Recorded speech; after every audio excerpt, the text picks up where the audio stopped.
Well, there was a spring back in the Prime Minister's step today. The same polls that delivered a savage verdict on her carbon tax are now turning back in her favour. But as both she and Tony Abbott noted today, poll standings can sink as easily as they rise. And there's still plenty of opposition to the carbon tax inside and outside Parliament. Political correspondent Tom Eagleton reports. A sprinkle of stardust in the Prime Minister's office. Oscar-winning movie producer Emile Sherman dropped by with a little friend. Please have a hold, it's heavy. Oh my lord, that's heavy, isn't it? On Talkback Radio this morning, though, the critics gave brutal reviews of the PM's performance in the last election. You obtained my vote and my wife's vote by deception. Is that, yes or no, electoral fraud? Well, look, I'm very happy to answer your question. And let me say to you, I did say before the last election that there would be no carbon tax. I did. And I've walked away from that. To bring voters back, she'll use up to half the money raised for income tax for low and middle income workers and to raise the pension and family tax benefits.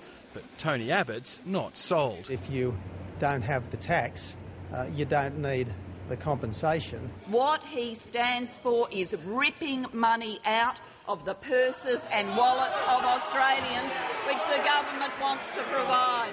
As she comes into this Parliament, it's almost like she's trying to earn frequent liar points.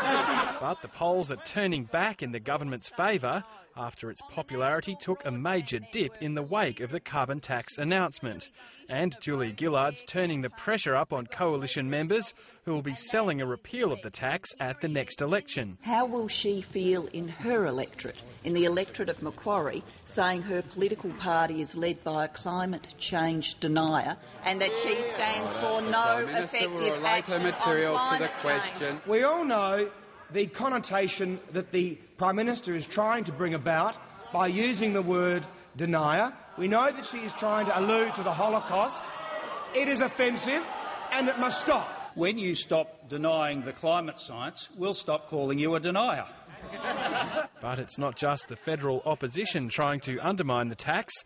High emissions polluters like BlueScope Steel aren't convinced by government assurances they'll be protected from foreign competitors who don't have to pay the tax. Some say that a form of relief or assistance for emissions-intensive trade-exposed companies will be a cure. It's not.